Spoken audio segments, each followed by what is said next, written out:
Hello friend, नमस्कार। मैं प्रीतम त्रिपाठी निवेश बाजार प्रो में आप सभी का स्वागत करता हूं। आज है दिन शुक्रवार का और वीकली है एक्सपायरी।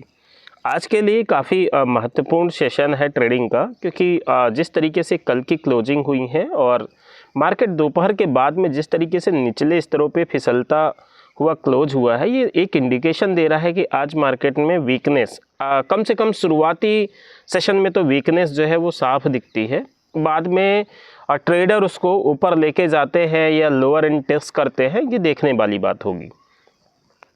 तो कल आपने नोटिस किया होगा, कल हम लोग बात भी कर रहे थे कि निफ्टी का वीकली एक्सपायरी है, तो शायद ये ट्रिगर है जो 3-4 दिनों से छोटी रेंज में मार्केट चल रहा है, तो ये निचले स्तर पे लेके जाए। सपोर्ट जो है वो जो रिसेंटली 3-4 दिन के सपोर्ट है उनको ब्रेक करे। और वो सपोर्ट थे क्या?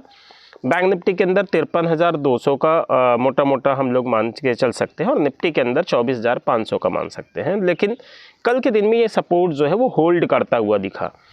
तो आज के लिए हम लोग ये मान के चल रहे हैं कि ये दोनों ही सपोर्ट जो है ब्रेक करेंगे, क्योंकि जिस तरीके से बैंक निफ्टी की क्लोजिंग हुई है 53,216, ये एक थोड़ा सा वीक क्लोजिंग है।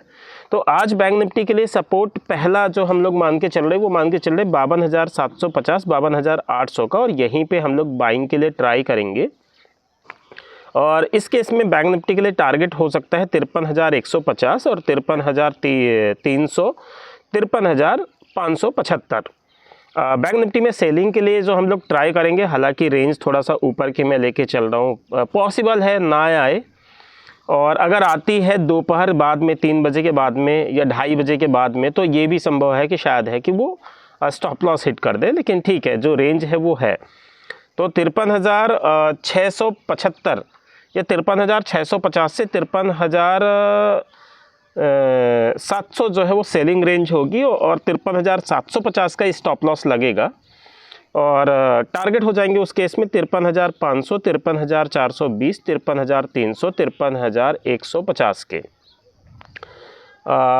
निफ्टी के केस में अगर हम बात करें तो 24,500 के आसपास जो सपोर्ट बनता हुआ नज़र आ रहा था, आज वो सपोर्ट काफ़ी हद तक ब्रेक होने की संभावना है। तो आज की 24,350 और 24,400 ये सपोर्ट हम लोग लेके चलेंगे, और यहीं पे जो है वो बाय बनेगा 24,300 के एसएल के साथ में।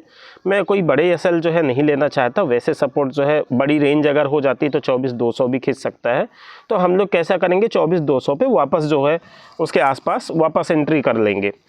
और जो फर्स्ट एंट्री है 24,350, 24,400 का, इसके लिए टारगेट हो जाएगा 24,520, 24,630 और 24,680 के। सेलिंग के लिए निफ्टी में वापस एक रेंज है 24,675 से लेके 24,725 की, और 24,760 का ही एसएल, मतलब बहुत छोटा रेंज वहाँ पे हम लोग एसएल की रखेंगे। टारगेट हो जाएंगे 24,500 के और 24,400 के। तो इस तरीके से आपका निफ्टी और बैंक निफ्टी दोनों की ट्रेडिंग रेंज जो है वो ये होंगी। टेक्निकल लेवल्स जिनको आते हैं वो बीच में भी ट्रेड जो है ऑपरेट करते रहें। ये तो जस्ट एक डायरेक्शनल है, एक हिंट है जो हमें समझ में आता है। सबकी अपनी अपनी स्टडी होती है, आप लोगों को जो जैसा समझ में आए उस तरीके से ट्रेडिंग कर सकते हैं।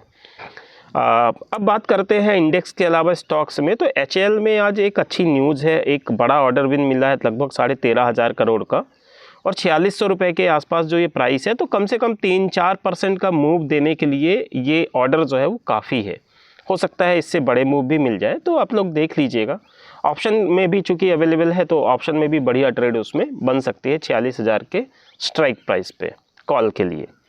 तो ठीक है, यही एक ट्रेडिंग सेशन रहेगा। और आज की क्लोजिंग जो है वो भी मायने रखेगी कि क्या हम अब नई रेंज लोअर एंड पे शिफ्ट होने जा रहे हैं। वो लोअर एंड हो सकती है आपकी 24,000 से 24,500। अब ये कैसे होगा कि अगर आज की क्लोजिंग जो है 24,450 के नीचे हो जाती है तो। और बैंक निफ्टी की बात करें तो बैंक निफ्टी में भी 52,200 से लेके 53,000 की रेंज क्या होने वाली है, ये इस बात पर डिपेंड करेगा कि अगर 52,750 के नीचे क्लोजिंग हो जाएगी तो देखिए क्लोजिंग के बेसिस पे ये रेंज आएंगी। अदरवाइज मार्केट जस्ट एक लो बना के और फिर से वापस जो रेंज चल रही है पिछले 4-5 दिनों से उसी ट्रेडिंग सेशन में भी रह सकता है। तो ठीक है, देखते हैं क्या होता है क्लोजिंग तक। Thank you, have a good day.